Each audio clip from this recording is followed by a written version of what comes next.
আসসালামু আলাইকুম, সবাইকে আশা করি সবাই ভালো আছেন। আমরা এই মুহূর্তে রয়েছি হিজলাবাদ একটি গ্রামে।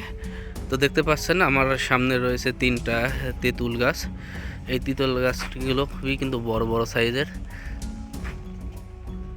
এই তেঁতুল গাছের একটা বৈশিষ্ট্য হচ্ছে যে এই তেঁতুল গাছের তেঁতুল নাকি রক্তর মতো লাল হয়। তো এই গাছটি আমরা দেখতে এসেছি কুষ্টিয়া থেকে।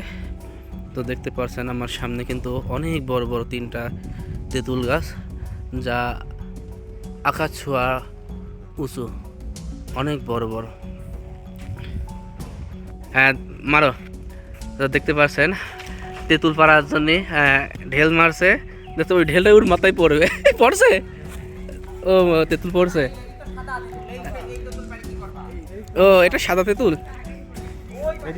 ও এটা আছে সাদা তেঁতুল।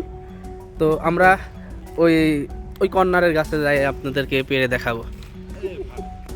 তো অবশেষে একটা পাড়া হয়েছে ঢেল মেরে। এটা এখন এটা আর পড়ছে নাকি দেখো তো। আমরা 4জন এসেছি কুষ্টিয়া থেকে। আমরা এই তেঁতুল গাছটাই দেখতে, এবং এই গাছের তেঁতুল নাকি খুবই লাল হয়, রক্তের মতো লাল। তো সেটাই আমরা দেখার জন্য এসেছি। তো দেখতে পাচ্ছেন আমার সামনে যে ছেলেটা ঢেল মেরে পারছে, তার হাতে কত বড় একটা আদলা রয়েছে। এই ছেলের নাম হচ্ছে যুবক। কত বড় আদলা রয়েছে ওর হাতে। এই আদলা দিয়ে কিন্তু তেঁতুলটা পারছে। কয়টা পড়ছে?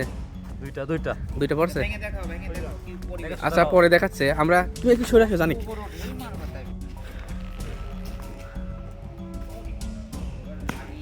এবার পরে নাই। আসলে অনেক মজা করছে। রিজাই, তোমার কেমন লাগছে? সুন্দর সুন্দর, অনেক সুন্দর লাগছে। জোরসে বলো, ইয়া পর মাথার দিক মারো। না না না, আর পড়বে না। লোকে তালে মারো না। আমার কারোর মাথা যেদিন পড়ে না। একটা তেঁতুল পাড়ার জন্য কিন্তু অনেক চেষ্টা করছে, কারণ এই বাড়ি ভিতরে দিন যায় না। দেখো ওটক এর পর পর পর। এবার কাম ছিলি, হ্যাঁ এমাই আর দুটি মারো। তো আমরা অবশেষে আছে তেঁতুলগুলো পারলাম। তো পেরে দেখে অনেকটাই লাল, আবার অনেকটা সাদা। তো দেখতে পাচ্ছেন আমরা পেরে টেরে এখন হচ্ছে চলে যাচ্ছি। সামনে একটা রাজার বাড়ি আছে। তো রাজার বাড়িতে অনেক চামবাদুর আছে, সেইগুলো দেখবো। তো চলুন আমরা দেখে আসি।